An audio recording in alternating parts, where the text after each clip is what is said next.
से काम कर रहा हूँ अहमद हॉस्पिटल में। आज हम पीएनएफ के बारे में बात करने लगे हैं, जिसको हम प्रोप्रियोसेप्टिव न्यूरोमस्कुलर फैसिलिटेशन टेक्निक्स भी कहते हैं।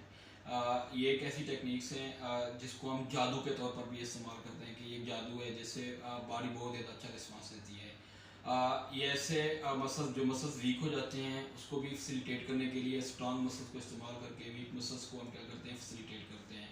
ठीक है, जैसे इनिशिएट करते हैं। उसके अलावा मसल्स टाइट हो गए उसको स्ट्रेच करने के लिए भी हम इस्तेमाल कर सकते हैं पीएनएफ को।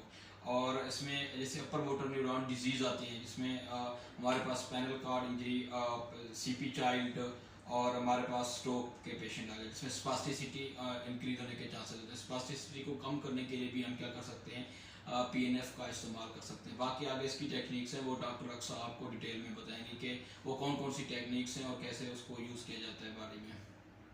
अब आते हैं हमारे पास पीएनएफ की टेक्निक्स। तो पीएनएफ की टेक्निक्स हमारे पास 3 है बेसिकली, जिसमें आता है सबसे पहले हमारे पास होल्ड रिलैक्स।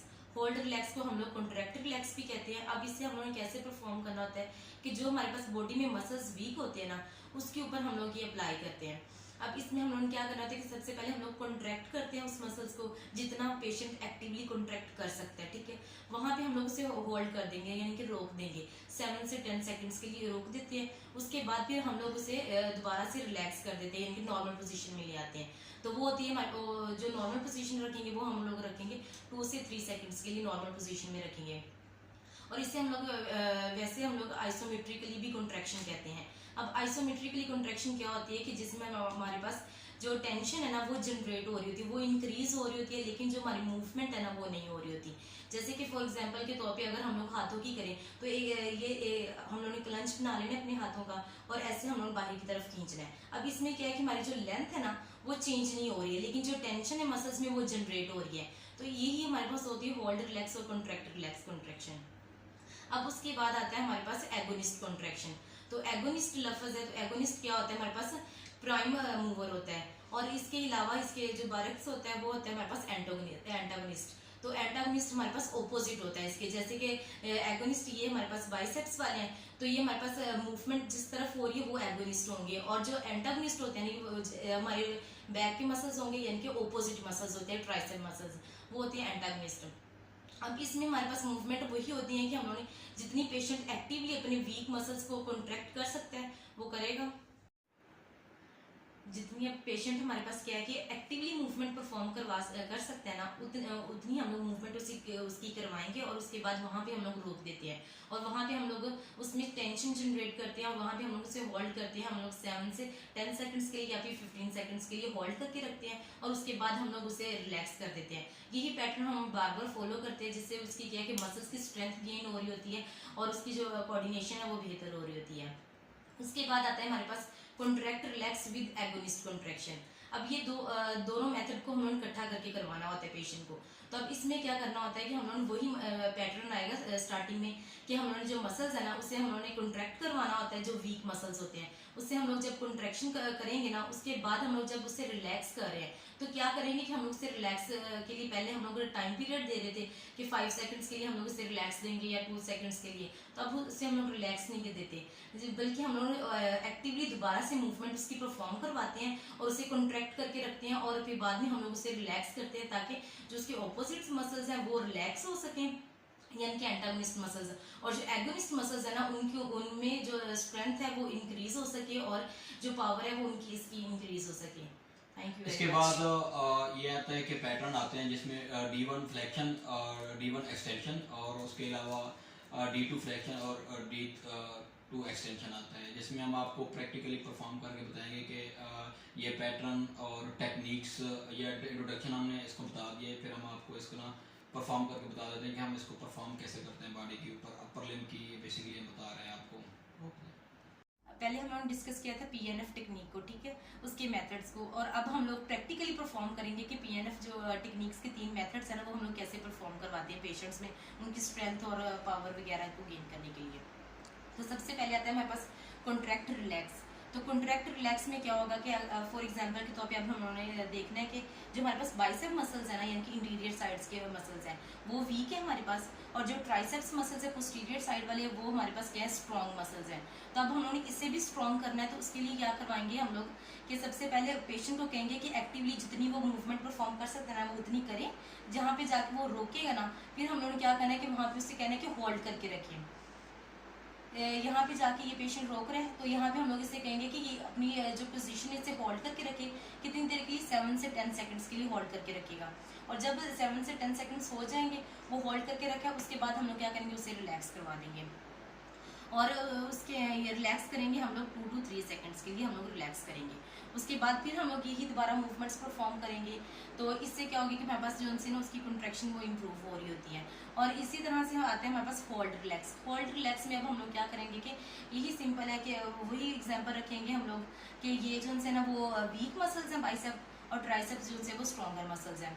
तो अब इसमें हम लोग क्या करेंगे कि जितनी भी एक्सटेंशन परफॉर्म कर सकते हैं ना उतनी हम लोग एक्सटेंशन परफॉर्म करवाएंगे, और वहाँ पे हम लोग होल्ड करके रखेंगे 10 to 15 सेकंड्स के लिए। और जब वो होल्ड करके रखेंगे ना उसके बाद फिर हम लोग क्या करेंगे कि 5 सेकंड्स के लिए हम लोग उसे रिलैक्स करवा देते हैं, उसकी नॉर्मल पोजीशन में ले आते हैं। ठीक है, इसमें अब हमारे पास क्या होता है कि ये हम लोग आइसोमेट्रिकली भी इसे कॉन्ट्रैक्शन कहते हैं, क्योंकि इसमें क्या होता है हमारे पास जो उनसे वो टेंशन जनरेट हो रही होती है लेकिन जो उसकी लेंथ है ना वो चेंज नहीं हो रही होती। अब उसके बाद आता है हमारे पास एगोनिस्ट कॉन्ट्रैक्शन, सेकंड मेथड। तो एगोनिस्ट कॉन्ट्रैक्शन में अब हमारे पास क्या होता है कि जो एगोनिस्ट है ना वो हमारे पास फॉर एग्जांपल के तौर पे ये बाइसेप मसल्स एगोनिस्ट है जिस तरफ मूवमेंट होनी है, और एंटागोनिस्ट मसल्स ये नीचे वाले हैं जो कि बाइसेप मसल्स हैं। अब इसमें हम लोग क्या करना है कि उससे पेशेंट को कहेंगे जितने वो ले के जा सकते हैं ना एक्टिवली वो उतनी लेके चाहिए मूवमेंट, और वहाँ पे जाके हम लोग जब उसे होल्ड करना है ना तो हम लोग पैसिवली थोड़ी सी ज़्यादा कॉन्ट्रैक्शन करवाएंगे ताकि वो पेशेंट जो है ना उसे उस पोजीशन में होल्ड करके रखे। और वो भी हम लोग वही सिंपल पैटर्न है कि 7 से 10 सेकंड्स के लिए हम लोग होल्ड करेंगे और उसके बाद हम लोग उसे रिलैक्स करवा देंगे। ठीक है, अब हम लोगों ने सेकंड कर लिया, उसके बाद आता है हमारे पास थर्ड में अब हमारे पास क्या होता है कि contract relax with agonist contraction. हम लोग कॉन्ट्रैक्ट रिलैक्स भी करना है और एगोनिस्ट की कॉन्ट्रैक्शन भी करवानी है। तो अब इसमें सबसे पहले हमारे पास क्या है कि पहले हम लोगों ने कॉन्ट्रैक्शन की जितनी वो कर सकता था, उसके बाद हम लोगों ने इसे होल्ड किया और वापस लेके गए, लेकिन यहाँ पे हम लोगों ने इसे रिलैक्सेशन टाइम नहीं देना, हमने वापस फिर दोबारा से मूवमेंट करवानी है और वो जितनी कर सकते हैं उतनी करवाएंगे और उसके बाद फिर हम लोग उसे दोबारा से रिलैक्स करेंगे। ठीक है, और यही पैटर्न हम लोग एक्सटेंशन फॉर्म में भी अप्लाई करेंगे कि यानी पहले हम फ्लेक्सर में कर रहे थे उसके बाद हम लोग एक्सटेंशन में भी यही पैटर्न अप्लाई करेंगे। Thank you.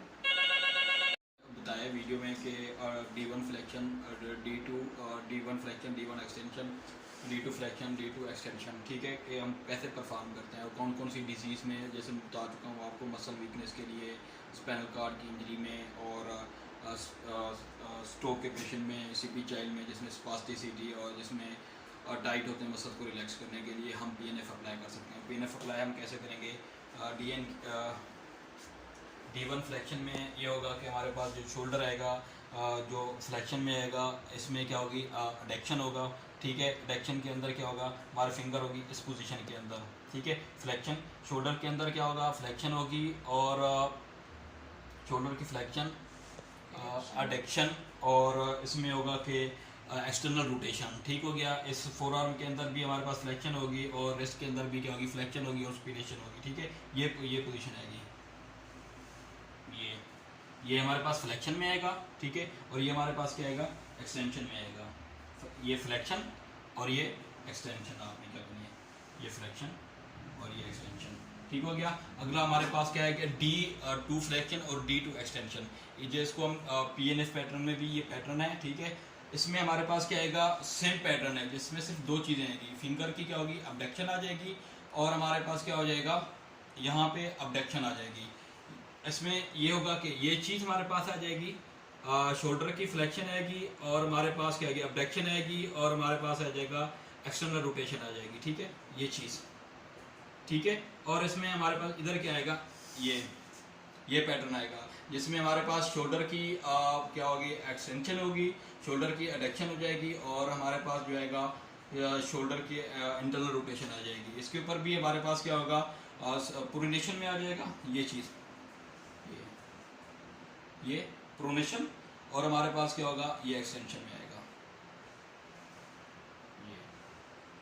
ठीक है, ये दो हमारे पास जो एक्सरसाइज हैं बेसिकली पीएनएफ को फैसिलिटेशन टेक्निक इस्तेमाल करते हैं, ठीक है, फैसिलिटेशन के लिए, वीकनेस के लिए, ये ज़्यादातर फैसिलिटेशन के लिए, जिसको हम जादू भी कहते हैं कि पीएनएफ जादू है। और जो मसल्स जीरो पे भी होते हैं उसको भी क्या कर देते हैं, फैसिलिटेट प्रोप्रोसेप्शन के तौर पर क्या कर देते हैं, फैसिलिटेट कर देते हैं। Thank you very much.